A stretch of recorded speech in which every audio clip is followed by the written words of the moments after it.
Greetings and salutations, friends, and welcome back once more to the War for Badab. I would also like to take the opportunity to say again that all of the custom art and more that has yet to be shown is available for all of my supporters on Patreon, Subscribestar, and now also YouTube memberships. And I guarantee you, it is well worth the price of admission because the art I've got there is so good that even those who would otherwise disassociate can't quite resist using it.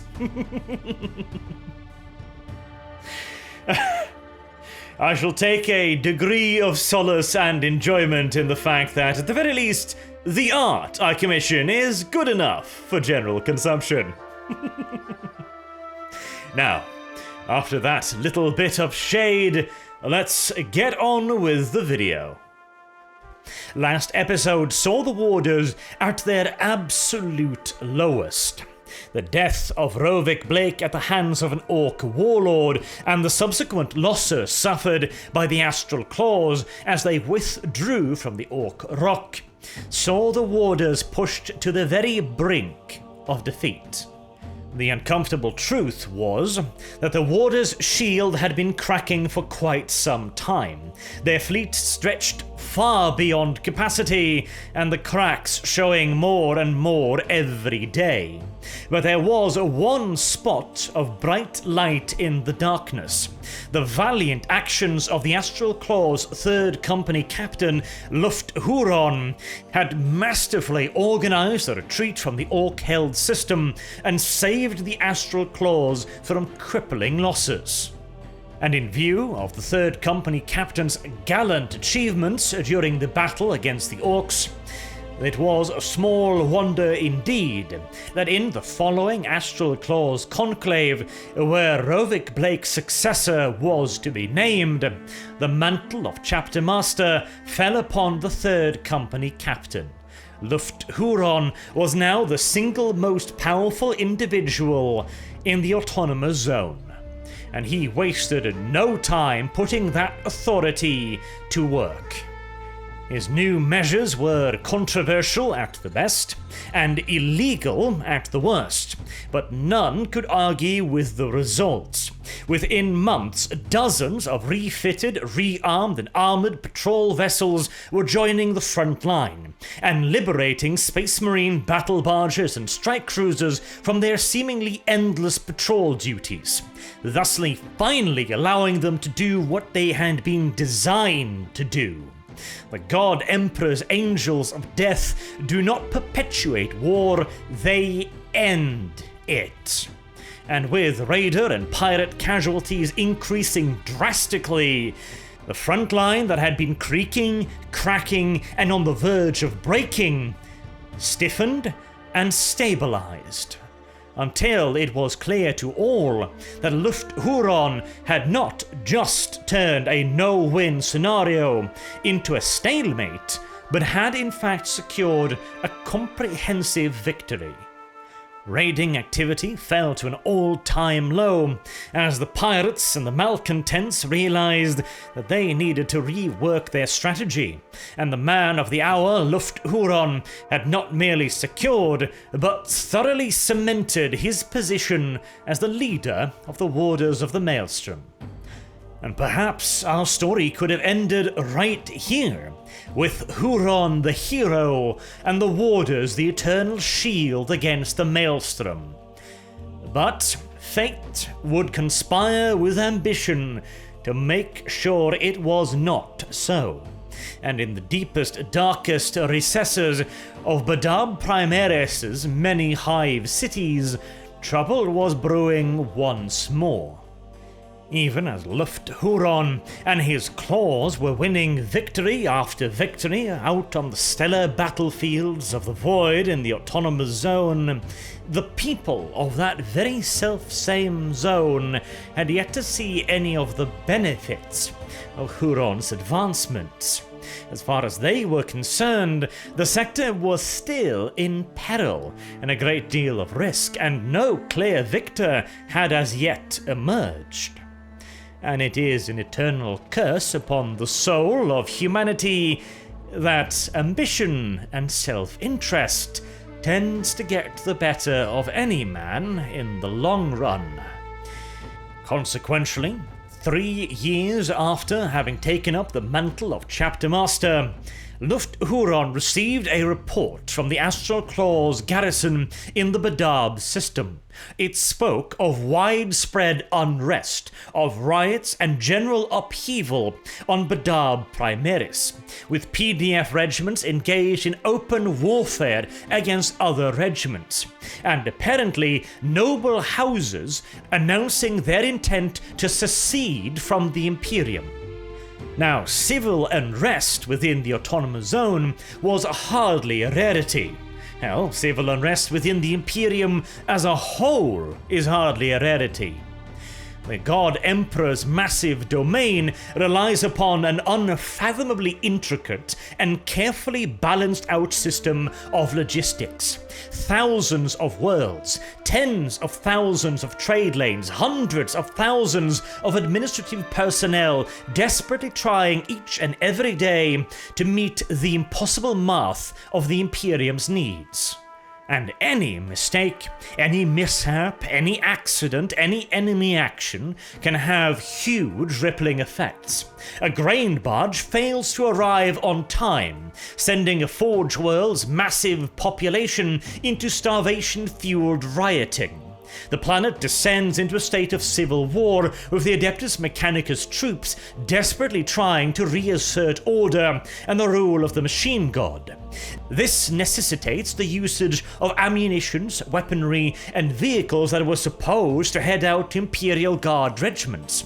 Due to this, PDF forces in a nearby system are ill-prepared to meet a minor Orc incursion, which then gains steam, threatening several dozen systems, and so on, and so on, and so on.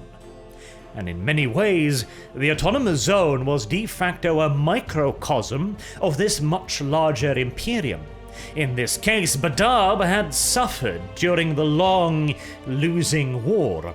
The Orc raid had undoubtedly scared many, and had probably convinced more than a few that the war was a lost one, that it was only a question of time, and that maybe, other sources of protection needed to be found. Fertile ground for all manners of seditionist activities. Lufthuron was not slow to respond, however, and the Astral Claw's garrison was immediately deployed, and the woefully underprepared state of the would-be rebels was swiftly revealed. Astral Claw's orbital assault teams, with drop pods hammering down into ancient noble estates, followed soon thereafter by teleporting squads of Terminator elites, swept aside house guards with nearly so much as scratches on the Terminator's paintwork. Dynasties that had stood for 1,000 years or more were wiped away in minutes or hours of one-sided bloodshed. It was a comprehensive demonstration in the vast gap in ability between the two warring sides, and many thereafter chose to lay down their arms rather than face the fury of the Astartes. Yet, whilst the revolt had been suppressed, questions still remained. How had the locals ever thought that this was a smart idea? And where had they acquired the weapons with which to even launch this operation in the first place? The answers were far more disconcerting than the rebellion itself. It turned out that several local leaders, including nobles and military personnel, had been in active contact with raiders, with corsairs, and rebels out in the Maelstrom warp storm. They had even established secret smuggling routes all the way in to Badab Primaris itself, through which arms and armor flowed in a near unending tide. Of course, this revolution had not ended the way the locals or the raiders had hoped. Nevertheless, this was a tremendous failure on the behalf of the Astral Claws. The military uprising had been destroyed, yes, but the fact still remained that the Claws had allowed this to happen right beneath their noses. Their capital world had been subverted to the point of open insurrection, whilst Astral Claws stood by in orbit right above it. And to add egregious insult to injury, the locals had, for even just one moment, thought that they could actually win. Oh, how lightly you must have taken us, Lufthuron undoubtedly thought, as renewed reports of large-scale civilian unrest and insurrectionist riots once more began streaming up from the surface of Badab Primaris. This insult would not be allowed to stand. Lufthuron swiftly returned to Badab Primaris and began organizing all available Astral Claws forces to fall upon Badab Primaris. The actions of the garrison had been the surgeon's scalpel, eviscerating the high leadership of the rebellion and cutting the head off the noble families. This, however, would be a sledgehammer to crush an ant, to smash forevermore any ideas of insurrection, of rebellion, of secession, or independence from the mind of the people of Badab. The claws descended from the high heavens of orbit directly into massed crowds of unruly civilians. In the firelight of burning buildings, the silver-armored angels of death slaughtered the rioters in the streets. As the gutters overflowed with spilled blood from corpses blown apart by bolter rounds or torn to pieces by chainswords. No warning was given, no orders to disperse, and absolutely no mercy. Even after the initial devastation that saw hundreds of thousands dead, the hulking forms of Astartes continued to stalk the streets. Bolters echoing from the high hive building's walls and the eerie green glow of Astartes' helmet optics sweeping every pile of rubble for signs of life. This was not a policing action. This was not suppression or the destruction of a rebellion. All of these things were already achieved.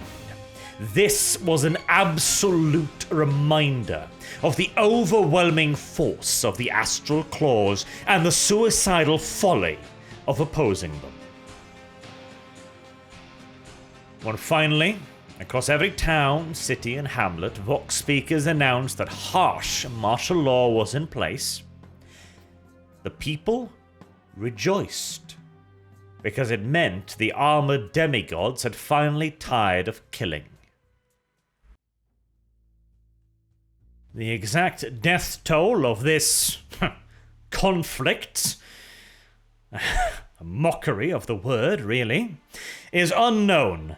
But considering this would have seen Space Marine drop pods hammering directly into large-scale civilian protests with orders to shoot and kill on sight, we can safely assume the casualties stretched into the hundreds of thousands.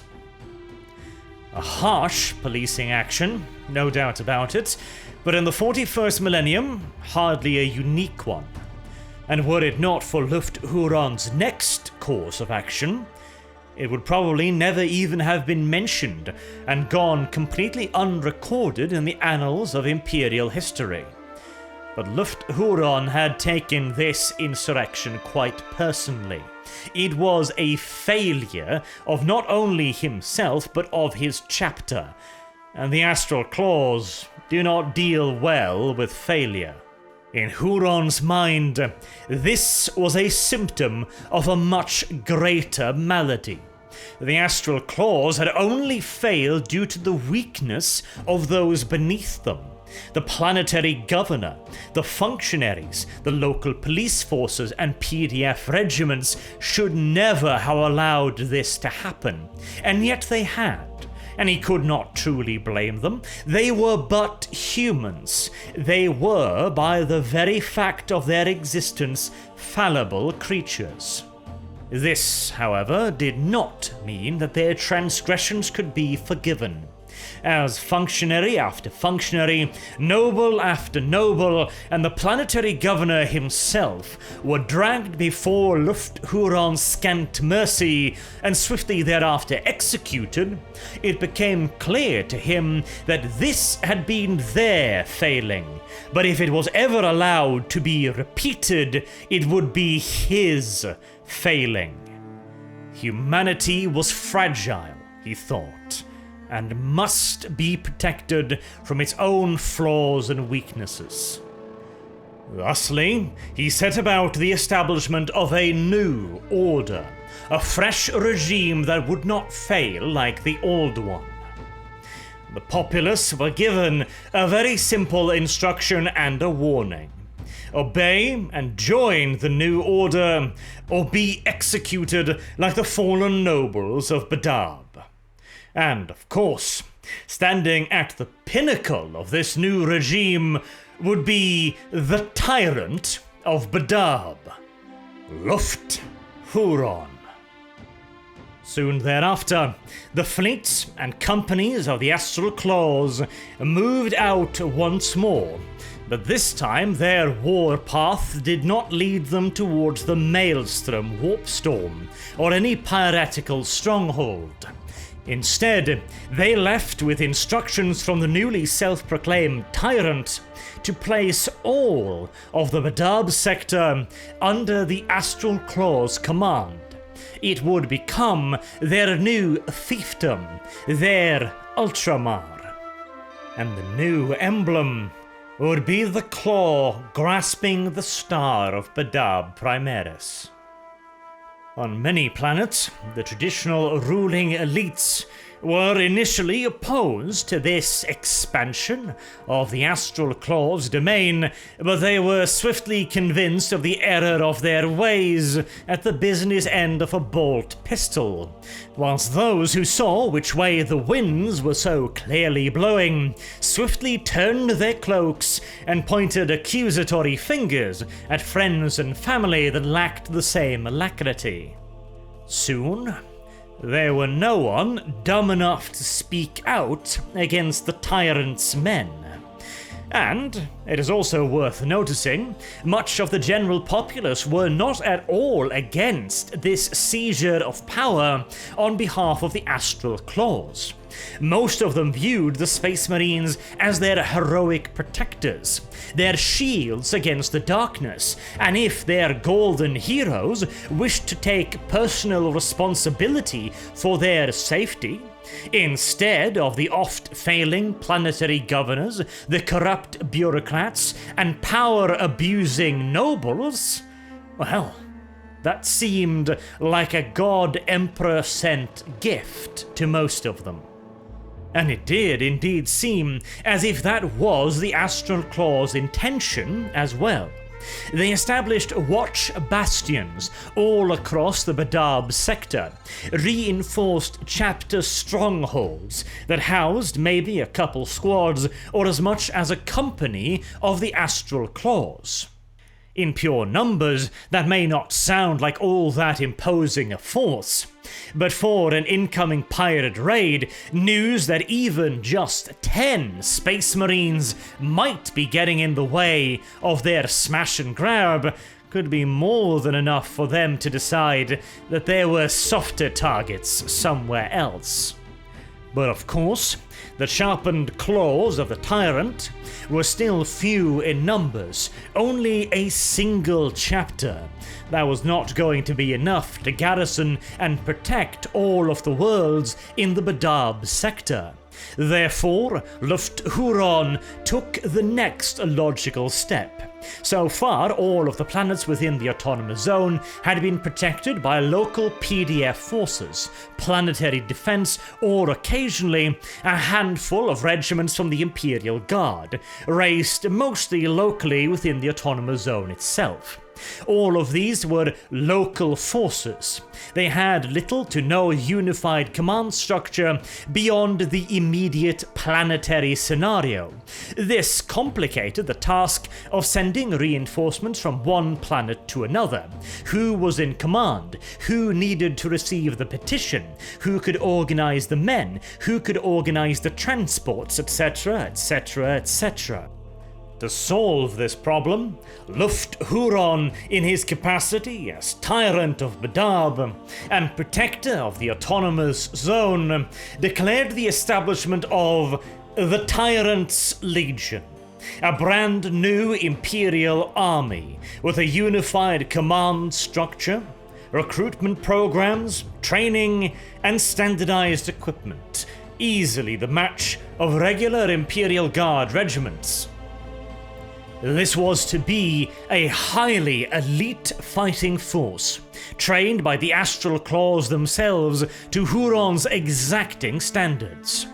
This harsh regime of drills and exercise quickly demonstrated its value, as the Tyrant's Legion successfully repelled several raids and became an integral part of the Badab sector's defenses.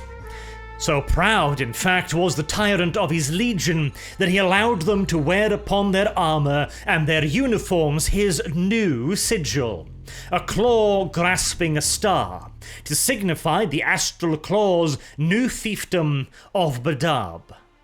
And this had truly become an autonomous zone within an autonomous zone.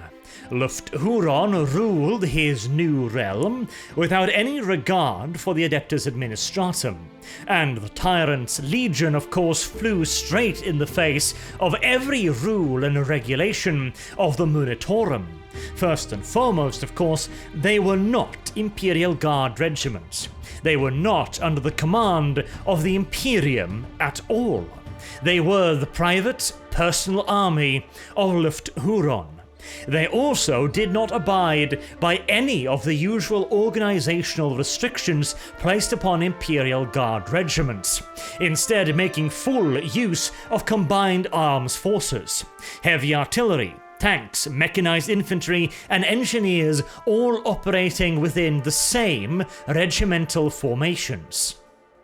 This practice had been essentially banned ever since the dissolvement of the old Imperial Army, and it was intended to be a countermeasure against the forces of chaos. The theory was quite simple. The regiments were meant to support one another.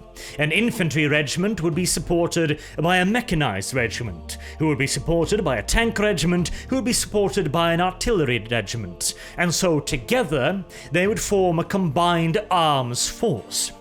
Simultaneously, if one of these regiments should turn traitor, should turn heretic, then the others could swiftly crush it, either by utilizing what elements of combined arms warfare remained to it, or by deploying a counter formation. If an infantry regiment turned traitor, a tank unit could be sent in to destroy it.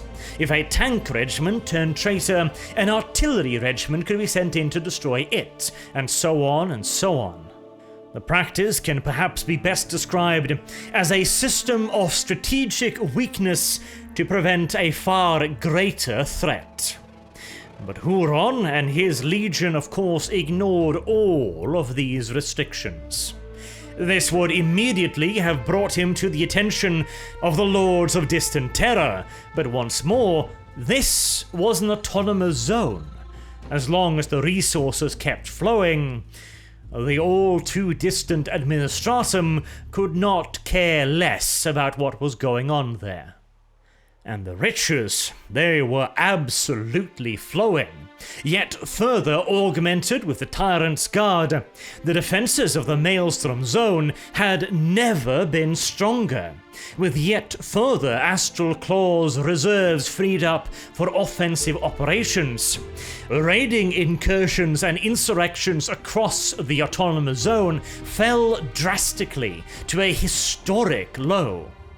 Enjoying a period of peace never before seen in the Autonomous Zone, production boomed, Manufacturing output rose tenfold, and resource extraction soared right alongside it to fuel the ever-hungry forgers of the zone.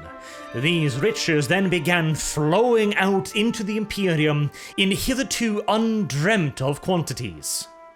And alongside it also spread the fame of Lufthuron, the Tyrant, the Savior, and the Master of Badab and the resource extraction grid. But as always, Huron's eye was on the next goal. He had already achieved something that his much lauded predecessor had never acquired, had never achieved: peace, prosperity, and general stability within the autonomous zone. Next, his eyes moved towards the Maelstrom itself. Who could even begin to guess how many hundreds, how many thousands of worlds that may lie shrouded within its baleful glow? Unquantifiable riches, hundreds of inhabitable worlds, potential homes for thousands of billions of Imperial citizens. When Huron had first declared himself the Tyrant of the Badab sector, he had cited Macragge and Ultramar as precedents for Astartes' rule of Imperial territory. But now he was imagining so much more. He would not merely be citing Ultramar, he was intending to rival it. It sounds like an insane idea, and perhaps it was. The conquest of the star Maelstrom? The conquest of a warp storm? No matter how stable, surely that must be the realm of absolute lunacy. But the Warders had launched multiple incursions, advancements, and invasions into the fringes of the warp storm. They had launched deep probes into its interior to hunt down and destroy pirate bases, raider outposts, and occasionally outright colonies. They knew that there were stable warp lanes within its depths. They knew there were inhabitable worlds in there. And they had, at this point, surely proven that men could adventure into the Maelstrom zone and emerge uncorrupted, untainted. And if indeed that was a fact, then what truly separated the Maelstrom zone from its adjacent resource extraction grid? As the astral claws became freer and freer to operate due to the patrol ships, the prize vessels, and the Tyrant's Legion, multiple military expeditions were sent into the storm, and Lufthuron swiftly became convinced that there really wasn't all that much of a difference at all. At the very least, there were many systems near the fringes that were easily inhabitable by humans. It seemed to him that when the ancient explorers that first discovered the Maelstrom drew the arbitrary borderline surrounding it, they had been overly cautious. They had sliced off huge tracts of space that the Imperium could and should be exploiting. It would also finally choke out the last remaining source of enemies, of pirates, of raiders, of corsairs, of mutants and xenos that were forever plaguing the autonomous zone. It was all so obvious. It was simply that no one had had the vision to see. But now, Huron was in command. He recognized, however, that it was taking everything he had merely to maintain the zone's current situation. And even that, as he cast an eye over at the expenses and the ever-rising size of the Legion and its demand for weapons, armor, tanks, vehicles, spaceships, food, and all of the myriad other things fighting men require, he was going to need a lot more for this grand adventure. much more than even the autonomous zone could potentially provide. But surely that was not going to be an obstacle. Lufthuron had now confirmed, without a shadow of a doubt, that the autonomous zone could be held. It could be raised to new standards of output and production never before seen.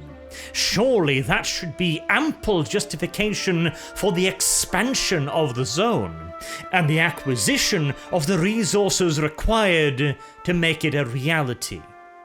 Armed thusly with the conviction of a true visionary, Huron organized an envoy to be dispatched to the High Lords of Terra to make his petition official and to present his case, his evidence, and his grounds for why an expansion of the autonomous zone was warranted and of pressing concern to the Imperium. He lobbied for a massive increase in Imperial Guard troops to be sent into the autonomous zone to aid his own Tyrant Legion. But more importantly, he urged once more that Astartes chapters be dispatched to reinforce the warders. They were to be the spearhead of this grand new expedition.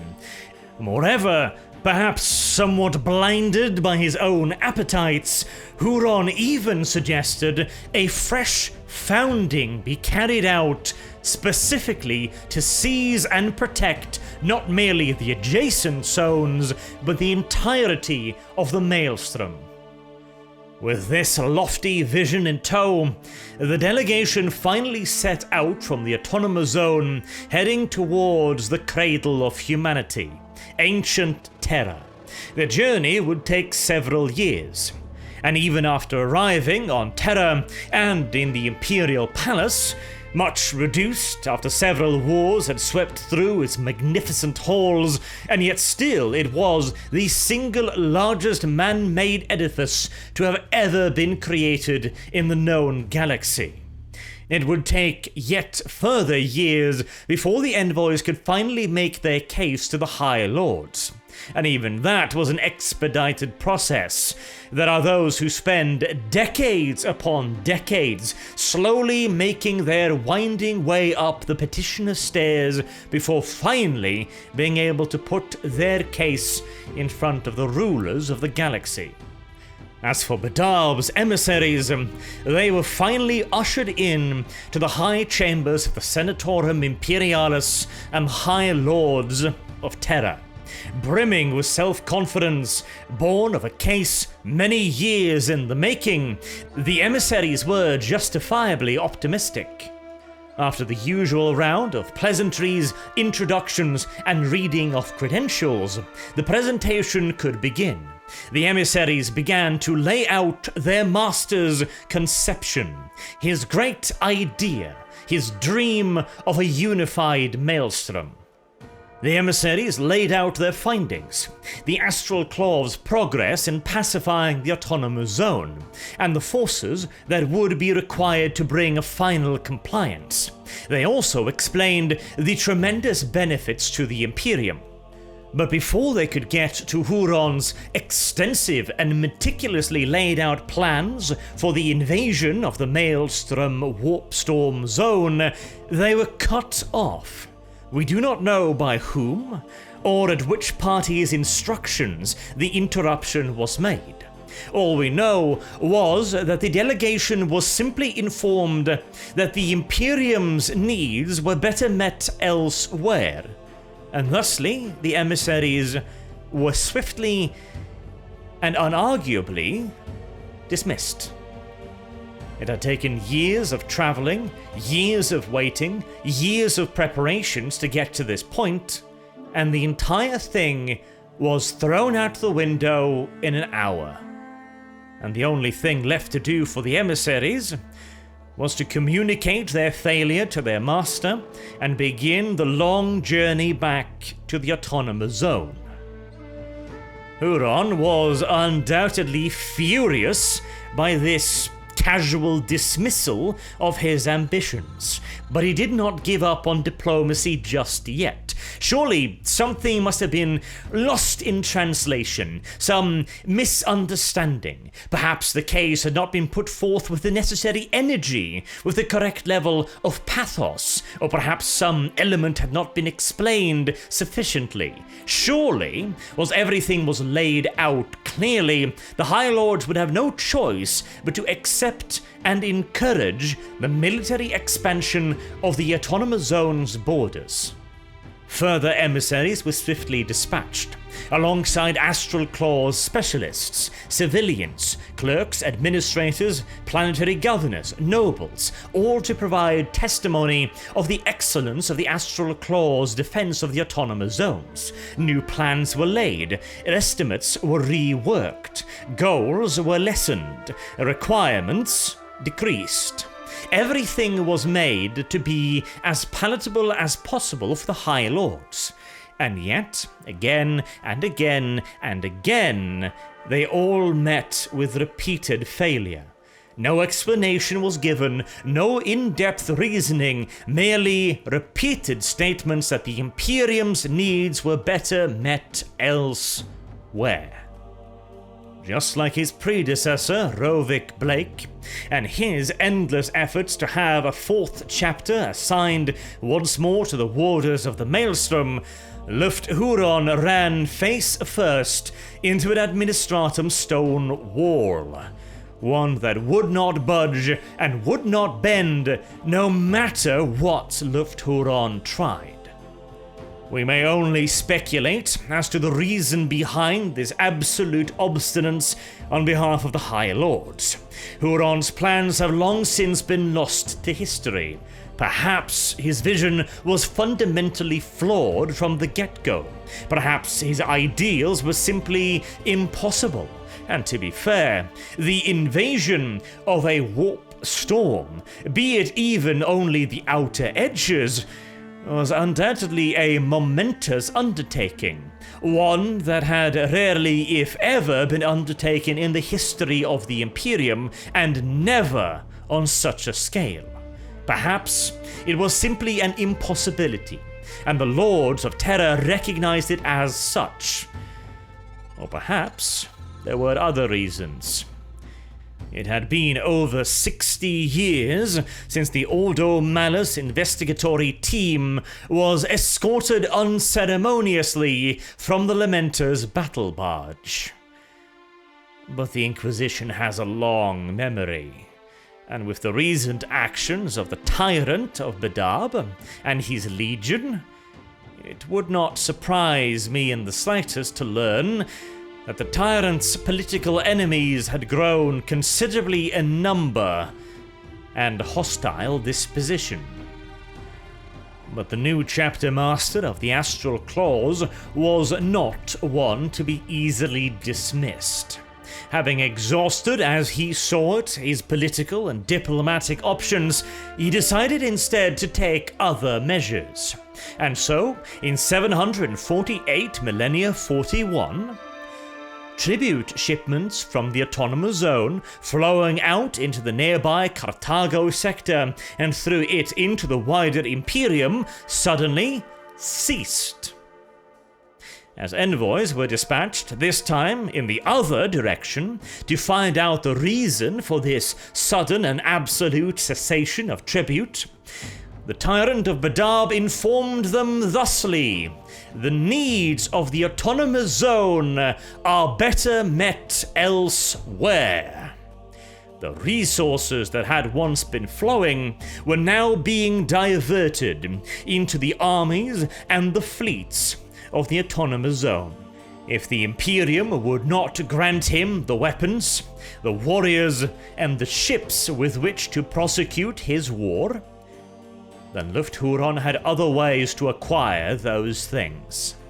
and he restated his mandate that as protector of the Autonomous Zone and lord of the Warders chapters, it was his responsibility and duty to see to the security of the Maelstrom adjacent autonomous Imperial Resource Extraction Zone Grid 004-357. And any other demands made of him by external forces was none of his concern. Well, we are certainly on a collision course now, are we not? Until next time, I've been Arch. Thank you all very much for watching, and I hope to see you all again soon. Until then, have a good day.